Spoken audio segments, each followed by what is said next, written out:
Sí, así como lo leíste en el título, acaba de salir mi primer libro. Compresión de audio aplicada. Pero ojo, no quiero contarte que escribí un libro y acaba de salir. Me pareció una buena oportunidad para que charlemos algo. Link para adquirir el libro en la descripción. Primero que nada, no puedo creer que esté haciendo este video. Si al Facu de hace 10 años le decían que iba a estar haciendo este video de su libro, yo creo que él tampoco hubiera creído, sinceramente. Esto me demuestra que muchas veces hay que solamente hacer e ir redireccionando en el momento y no planificar tanto. Pensando en cómo comunicar que salió el libro y el valor que tiene, me puse a pensar un montón de ideas de cómo transmitirlo.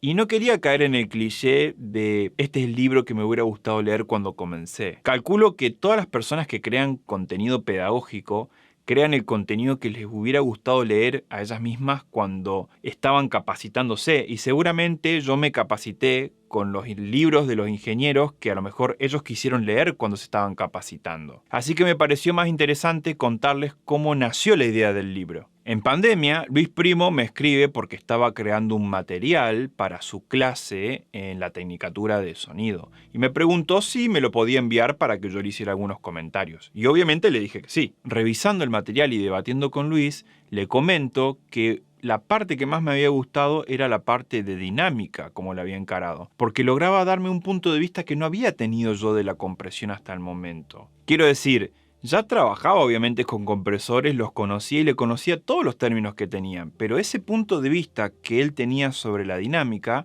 me había ayudado a que realmente ampliara mi conocimiento en lo que significa hablar de compresión. Oro, básicamente. En esa época habíamos comenzado a transmitir por Twitch, Luis, Fran y yo. Y recuerdo que un día planteamos la temática de utilizar el compresor como un ecualizador, como una caja tonal. Y obviamente trabajar el compresor como una caja tonal no es ninguna novedad, es algo que ya se conoce que se hace. Y en esas charlas de armado y desarmado del set, donde siempre íbamos conversando las temáticas que íbamos a hacer los siguientes días, cómo había ido la anterior y demás, y no sé muy bien cómo, sinceramente, porque no lo recuerdo, sale la idea de por qué no armábamos unas guías con todas estas bases que estábamos comunicando para que se entienda la compresión, porque no la habíamos leído en ningún lado explicada de esa manera. Dijimos, partamos del material que tiene Luis y comenzamos a tirar ideas. Lo cual cada vez que nos juntamos eran más y más temáticas las que se iban aportando y vimos que el tamaño de guía no iba a ser suficiente para todo el contenido que queríamos abordar,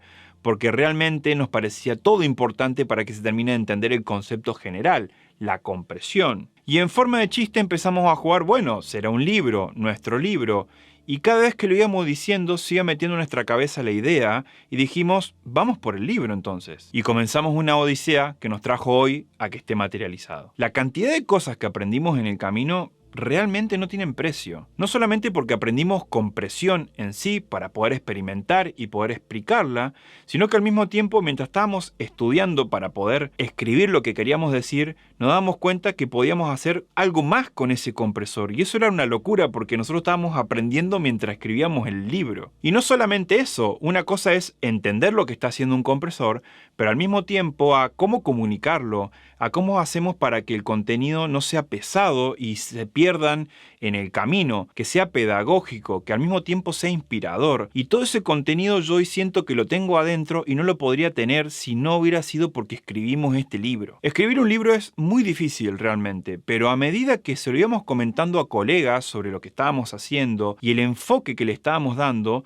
nos dábamos cuenta que había un interés real del otro lado por saber lo que estábamos haciendo, por saber lo que estábamos escribiendo. Y eso nos hacía pensar de que estamos realmente ante un aporte a la comunidad del audio, lo cual fue la gasolina para aguantar trabajando en esos momentos donde la fecha está muy lejana, porque si a uno le dicen, mira, vas a estar 2 años escribiendo un libro, después lleva diseño, parte legal, diseño web, que cómo lo pones a la venta, que cómo sale, que los códigos de barra, que todo lo que tiene que ver con que salga el material, seguramente uno se desilusiona en el camino. Pero saber que del otro lado había un interés real sobre lo que estábamos creando nos mantuvo en el camino. Ahora entiendo por qué todas las personas que escriben un libro te dicen que no es un libro más. Porque cuando veo el libro no solo pienso en el contenido, pienso en la constancia para escribirlo, en la dedicación de todo el equipo de trabajo, Almendra Figueroa en las correcciones, Cari Mana en el diseño, Alejandro Tusi en la web. Pienso en que tuvimos que aprender la parte legal, pienso que tuvimos que aprender a cómo ponerlo a la venta. Pienso en nuestras familias y en nuestros amigos apoyándonos y que ya no saben ni en qué nos apoyan porque hacemos tantas cosas, probamos tantas cosas que ya ni saben que están apoyando, pero ahí están, firmes. Todos esos logros individuales unidos son este libro. Y sé que como estrategia de venta quizás debería estar hablando más del contenido del libro, pero no se preocupen. Se vienen una serie de videos donde voy a tocar varias temáticas que están en el libro. Solo que no quepo en mí realmente del orgullo que representa este logro y se los quería compartir. Espero que le den la oportunidad a este libro de que los cambie como me cambió a mí. Soy Facu González y nos vemos en el próximo video.